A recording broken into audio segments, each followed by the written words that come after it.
सभी दोस्तों को मेरा नमस्कार। मैं अंकित कुरीति आपका स्वागत करता हूं एग्ज़ाम वे पे। तो आज से आप लोगों की भारतीय राज्य व्यवस्था या मैं कहूं इंडियन पॉलिटी की क्लासेस स्टार्ट हो रही है। तो इसमें जो है मैं आप लोगों को देखिए, सबसे पहले हम लोग जो पढ़ने वाले हैं इसमें पहले पढ़ेंगे हम संवैधानिक आयोग। क्या पढ़ेंगे? संवैधानिक आयोग। संवैधानिक आयोग पढ़ने के बाद में हम लोग परिषद पढ़ेंगे और उसके बाद अधिकरण या ट्रिब्यूनल पढ़ेंगे। तो आयोग जो जितने भी हमारे कमीशन है उनके बारे में हम लोग पढ़ेंगे। तो देखिए, आपके सामने 1 2 3 4 5 6 7 8 ये टोटल आपके पास में जितने 8 हैं ये संवैधानिक आयोग। क्या है ये? संवैधानिक आयोग।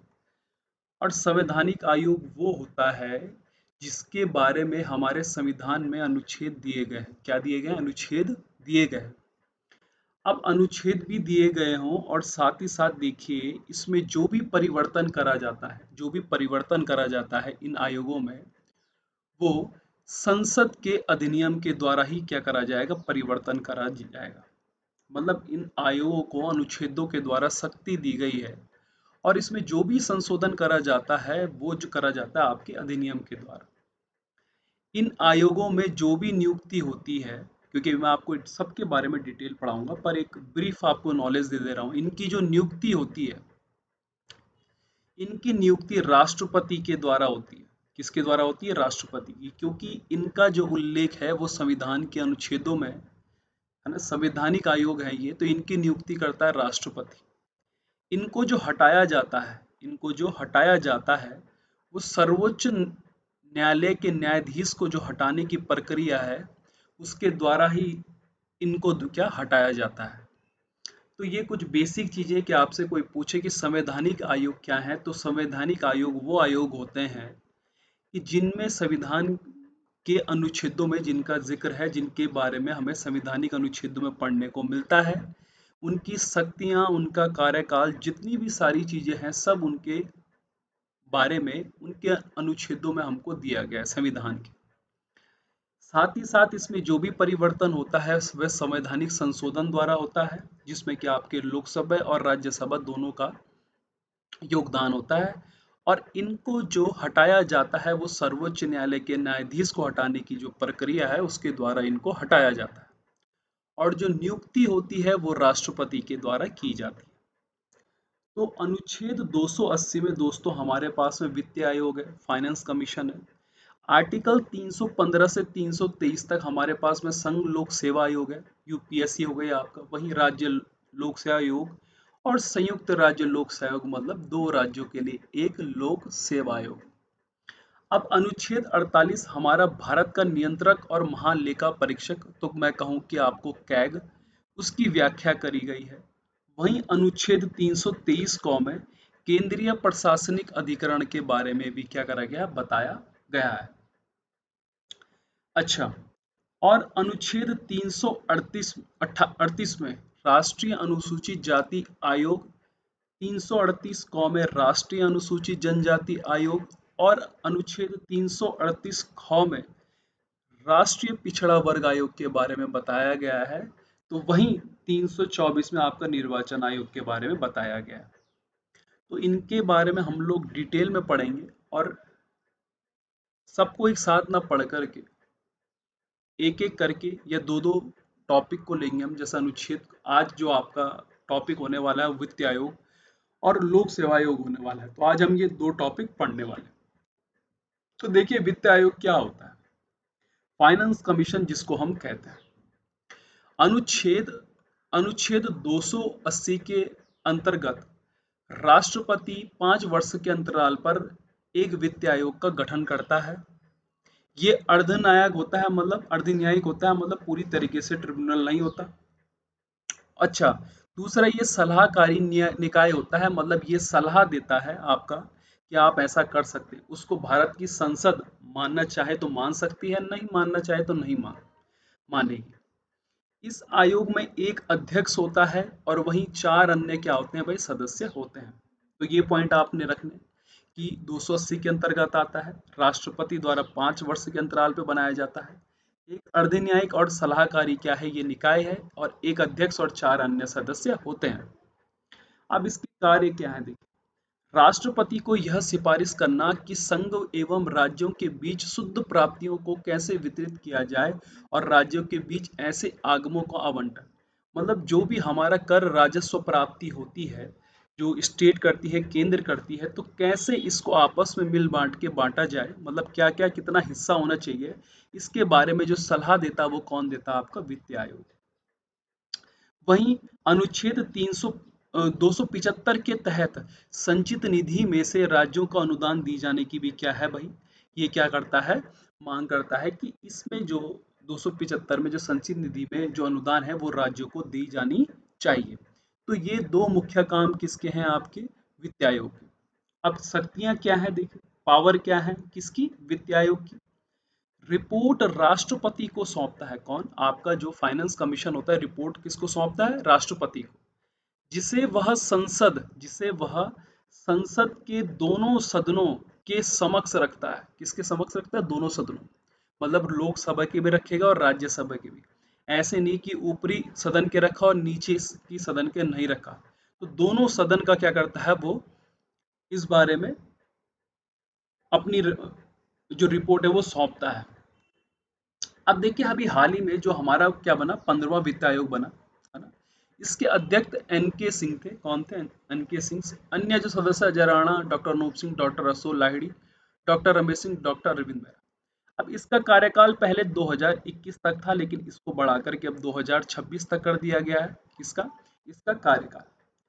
अब देखिए 15वें वित्त आयोग ने केंद्रीय करों के निवल आगमों, मतलब विभाज्य कर पूल, मतलब कि उनका जो हिस्सा होगा उसमें जो है 41% राज्यों के साथ साझा करने की अनुशंसा की। मतलब इन्होंने कहा है कि भाई अगर आप जो भी कर इकट्ठा करते हैं उसमें से 41% किसको देना पड़ेगा? आपको राज्य, उस राज्य को देना पड़ेगा, और जो इसमें से बच जाएगा 59% वो आप रखेंगे। अब आप कहोगे कि विभाज्य कर पूल क्या हुआ? मतलब आखिर ये विभाज्य कर पूल दोस्तों ये है कि जो हम टैक्स देते हैं, मतलब जैसा आपका जीएसटी हुआ, तो ऐसा नहीं कि जीएसटी जो है सारा जो है सेंटर को चला जाता है। ये कर जो है आपका ये बढ़ता है, मतलब विभाज्य होता है ये राज्यों और केंद्र के बीच में। और ये आया कहाँ से? 80वें संशोधन जब हुआ 2000 में, वहां से ये कहा गया कि जो विभाजन होगा उसको राज्यों और केंद्रों के बीच में बांटा जाएगा। तो आपसे पूछा जाएगा कि अगर ये विभाज्य कर पुल जो है कौन से संविधान संशोधन में हुआ, तो 80वें संविधान संशोधन 2000 में ये तय हुआ था।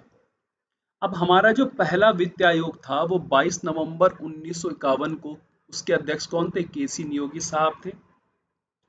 अब जैसे आपका सेंटर में वित्त आयोग होता है, वैसे ही राज्य में भी आपका क्या होता है? वित्त आयोग होता है। अब अगर राज्य में वित्त आयोग होता है तो उसके लिए क्या चीज है, देखिए 243 आई जो होता है वो हमारा नगर, जो नगर निगम कह रहा हूं मैं आपसे, हमारा जो पंचायत हुआ, पंचायत जो है हमारा ग्राम पंचायत, जिला पंचायत, आपको पता है ना, हमारा जो पंचायती है, उसमें 243 आई के तहत जो है एक वित्त आयोग की चर्चा करी गई। वहीं 243 वाई के तहत नगर पालिकाओं में एक वित्त आयोग बनाने की क्या है, हमारे संविधान में जिक्र करा गया है। और ये जो होता है उनकी वित्तीय स्थिति का पुनर्विलोकन करता है कौन? आपका जो ये वित्त आयोग होता है वो नगर पालिकाओं में भी करता है और साथ ही साथ किस पे करता है? राज्य में भी।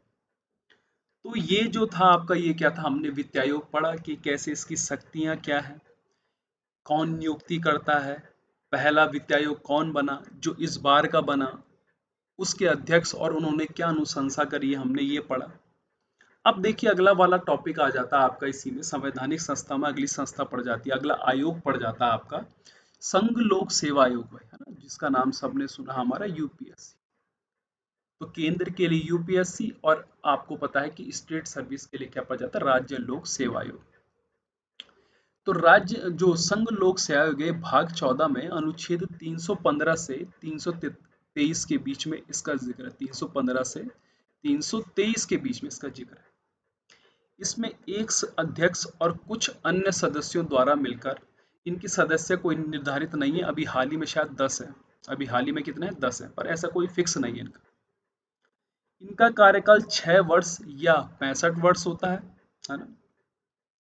अनुच्छेद 323 के तहत आयोग द्वारा प्रति वर्ष अपना प्रतिवेदन राष्ट्रपति को सौंपता है, क्योंकि आपको पता है कि हमारी परीक्षाएं करता है जो सेंटर की होती है ना, उसके बारे में जानकारी देता है। वेतन भत्ते जो होते हैं वो भारत की संचित निधि पर भारित होते हैं, मतलब संचित निधि से ही इनके जो अध्यक्ष और सदस्य हैं उनकी जो सैलरी दी जाती है वो संचित निधि से दी जाती है। अनुच्छेद 317 में कहा गया है कि लोक सेवा आयोग के सदस्य की बर्खास्तगी या निलंबन के बारे में बताया गया। तो अनुच्छेद 317 कहता है कि बर्खास्तगी या निलंबन किया जा सकता है, और मैंने कहा था कि जो इसके अध्यक्ष की जो हटाया जाता है वो किसके द्वारा हटाया जाता है, उच्चतम न्यायालय के जो न्यायाधीश को हटाने की प्रक्रिया। अनुच्छेद 320 में लोक सेवा आयोग के कार्य के बारे में बताया गया कि क्या क्या कार्य हैं आपके लोक सेवा आयोग के। अब जैसा लोक सेवा आयोग है वैसे ही क्या है, राज्य लोक सेवा आयोग है, लेकिन जो इसका कार्यकाल होता है वो 6 वर्ष तो पहले जैसा ही होता है, लेकिन यहाँ पे 62 वर्ष होता है, जबकि सेंटर का कितना होता है आपका 65। तो प्रथम लोक सेवा आयोग, अब थोड़ा लोक सेवा आयोग के बारे में पढ़ लेते हैं। पहला लोक सेवा आयोग जो था वो 1 अक्टूबर 1926 को बना, और ये कब क्यों किसकी वजह से बना, 1919 का भारत अधिनियम जब आया उसकी धारा 96C के अकॉर्डिंग क्या बनाया भाई, उन लोगों ने लोक सेवा आयोग बनाया। और कब बनाया, 1 अक्टूबर 1926 को। और इसके जो प्रथम अध्यक्ष थे वो सर रॉस बर्कर थे। कौन थे, सर रॉस बर्कर। नाम 1 अप्रैल 1937 को संघीय लोक सेवा आयोग रखा गया। क्या रखा गया भाई, इसका नाम संघीय लोक सेवा आयोग रखा गया। कब, 1 अप्रैल 1937 को। प्रांतीय स्तर पर मतलब राज्य स्तर पर पहली बार 1930 में मद्रास सेवा आयोग बनाया गया। तो जैसा आपका जो स्टेट पीसीएस होता है उसकी शुरुआत 1930 में कहाँ से होती है, आपकी मद्रास से होती है। पहली महिला अध्यक्ष जो थी वो थी रोज एम बैथ्यू। कौन थी, रोज एम बैथ्यू। और इनका कार्यकाल 92 से लेकर 96, जो 1992 से 1996 तक था। अब एक समिति मिलती है, उसका बहुत नाम मिलता है, कौन, पीसी होता समिति। इसको 2004 में बनाया गया था और यूपीएससी से संबंधित ही ये जो थी समिति थी। अब आपका सिविल सर्विस डे जो मनाया जाता है वो मनाया जाता है 21 अप्रैल को। कब मनाया जाता है आपका, 21 अप्रैल को। और इसकी शुरुआत हुई थी 2006 से। इसकी शुरुआत कब हुई थी, 2006 से मनाने के लिए। और ये 21 अप्रैल की डेट क्यों चुनी गई, क्योंकि आज़ादी के बाद 1947 को 21 अप्रैल को ही सरदार पटेल ने एक स्पीच दी थी, और इसको बोला जाता है स्टील फ्रेम ऑफ इंडिया। क्या बोला जाता है, स्टील फ्रेम ऑफ इंडिया। मतलब उन्होंने जो उस टाइम के लोक सेवा के जो छात्र रहे होंगे उनको उन्होंने स्पीच दी थी 1947 में, इसीलिए इस दिन को क्या मनाया जाता है, सिविल सर्विसेज डे मनाया जाता है। और इसको नाम दिया गया स्टील फ्रेम ऑफ इंडिया भाई, है ना, कि ये फ्रेम जो है स्टील का हो इंडिया का और उसकी सुरक्षा करे। तो उम्मीद करता हूँ देखो कि आज हम लोगों ने दो के बारे में पढ़ लिया, जिसमें वित्त आयोग और हमारा क्या, साथ ही साथ संघ लोक सेवा आयोग आया। आपके पेपर में देखिए इससे ज़्यादा बाहर का कुछ नहीं आता और बार बार यही सवाल पूछा जाता है। तो आगामी जो भी एग्जाम्स होंगे उसके लिए क्लासेस बहुत इंपॉर्टेंट हो जाएंगी। तो इसमें मैं कुछ डीप भी गया हूँ, जैसे कि आपके यहाँ पे प्रथम अध्यक्ष के बारे में, है ना, कि पीसी होता समिति के बारे में, और यहाँ पे ट्रिब्यूनल के बारे में, सॉरी विभाज्य कर पूल के बारे में मैंने आप लोगों को बताया। इसकी पीडीएफ मैं आप लोगों को टेलीग्राम पे अवेलेबल करवा दूंगा, है ना। तो ये जो नोट्स हैं ये आगामी के लिए बड़े हेल्पफुल रहेंगे आप लोगों के लिए। तो उम्मीद करता हूँ कि आपको ये सेशन पसंद आया होगा। आज के लिए इतना ही, धन्यवाद।